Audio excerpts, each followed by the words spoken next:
నా తల్లి ఆదిరెడ్డి వీరరాఘవం గారు మేయర్ చేస్తున్నారు, నా తండ్రి ఎమ్మెల్సీ చేస్తున్నారు, నా భార్య ఎమ్మెల్యే చేస్తుంది. ఈరోజు నాకు ఎమ్మెల్యేగా అవకాశం కల్పించారు. ఇది చాలా అరుదైన అవకాశం. ఈ అవకాశం ఇచ్చిన రాజమండ్రి ప్రజలు రుణం ఎప్పటికీ కూడా తీర్చుకోలేదు. ఈ విజయానికి కారకులైన తెలుగుదేశం పార్టీ, జనసేన, బీజేపీ నాయకులకు, కార్యకర్తలు అందరికీ కూడా శిరస్సు వంచి అభినందనలు తెలియజేస్తా ఉన్నాం. వారి కృషి మరవలేనిది. కష్టకాలంలోనే తెలుగుదేశం పార్టీ కష్టకాలంలో ఉన్నప్పుడు, నేను నా కుటుంబం కష్టకాలంలో ఉన్నప్పుడు తెలుగుదేశం పార్టీ నాయకులు, కార్యకర్తలు మాకు వెన్నంటే నిలబడిన అంశాన్ని నేను జీవితంలో మర్చిపోలేను. ఆ రోజే నిర్ణయించుకున్నాం పోరాడాలని. పోరాడాం. ఈరోజు 70,000 మెజార్టీతో కొట్టాం.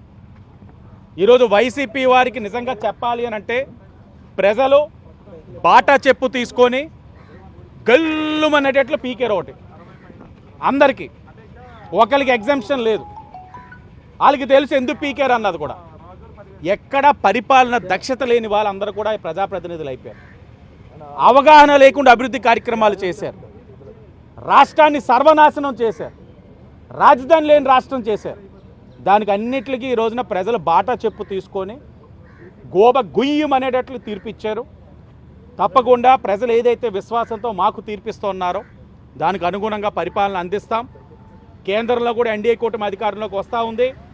రేపు వచ్చేది పుష్కరాలు. పురంధేశ్వరి గారు కూడా మంచి మెజార్టీతో నెగ్గే సూచనలు కనబడతా ఉన్నాయి. రాజమండ్రి ఒక రూపురేఖలు మార్చే బాధ్యత మేము తీసుకుంటాం. తప్పకుండా ఏదైతే విశ్వాసంతో ప్రజలు మా పైన తీర్పిచ్చున్నారో ఎన్డీఏ కూటమి, దానికి అనుగుణంగా పరిపాలన కూడా అందిస్తామని కూడా ఈ సందర్భంగా అందరికీ తెలియజేస్తాం. కడుపు మంటతో పాటు అక్కడ మీరు మర్చిపోకూడదు ఒకటి ఉంది. బాటా చెప్పున అసలు మర్చిపోవద్దు. బాటా చెప్పుతో గుయ్యమన్నది మాట మాత్రం మీరు మర్చిపోకూడదు. ఎందుకంటే నిన్నటికి కూడా మా ఓటర్లు వేరేగా ఉన్నారు. మాకు సీక్రెట్ ఓటింగ్ పడిపోయింది. మేమే నెగ్గేస్తున్నాం. ఆయన ఎవరో ఏదో ఆరా మస్తాన్, ఒకళ్ళని గుర్తుపెట్టుకోండి. 2, బాగా ఈ మధ్యన సమీక్షల్లోకి వచ్చాడు ఒక వ్యక్తి. సార్, ఎన్డీఏ కూటమి అధికారంలోకి వస్తే ఏం చేస్తారంటే 11వ రోజు మా ఇంటికి వచ్చాయమ్మా అన్నారు. దేనికి అంటే దినభోజనం అన్నాడు.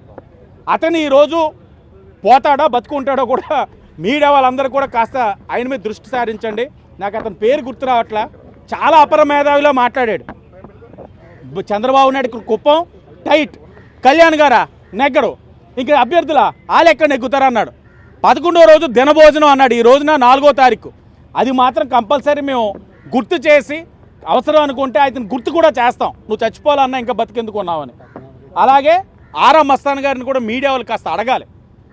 ఆయన కాన్ఫిడెన్స్ లెవెల్స్ చూస్తుంటే అసలు టూ మచ్. ఏదేమైనా ప్రజలు మా పక్షాన ఉన్నారు. మరి ముఖ్యంగా మహిళలు విసుగు చెందారు. ఏ అంశంలో ఆయన సంతృప్తిగా ఉన్నారు.